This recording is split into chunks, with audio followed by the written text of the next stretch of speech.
అనేక మంది సూర్యుడు ఉదయించక మునిపే పడకల మీద నుంచి లేచి వేకువజామున ప్రార్థన చేసి చరిత్రను మార్చే చరిత్రకారులుగా మారిపోయారు.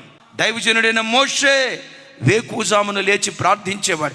430 సంవత్సరాల ఇశ్రాయేలీల చరిత్రలో ఏ ఇశ్రాయేలుడు చేయలేని ఒక సాహసోపేతమైన కార్యం మోషే చేయటానికి కారణం ఏంటో తెలుసా? వేకువజాము ప్రార్థన. వారసత్వంగా పొందుకున్నాడు మోషే దగ్గర నుంచి నాయకత్వం. యెహోషువ కృప ఏంటో తెలుసా? తన గురువు గారు లాగే వేకువనే లేచి ప్రార్థించేవాడు. ఎంత కృప పొందుకున్నాడంటే మోషే చేసిన పరిచర్య కంటే రెట్టింపు మహిమ కలిగిన పరిచర్య చేశాడు. మోషే నాయకత్వం కనాను దాకే తీసుకొచ్చింది. యెహోషువ నాయకత్వం కనానులోనికి తీసుకొని వచ్చింది. ఆ వంశ పరంపరలో పుట్టినవాడే దావీదు. వేకువజాము ప్రార్థన అంటంతో దావీదు ఎలా ప్రార్థన చేసేవాడు తెలుసా?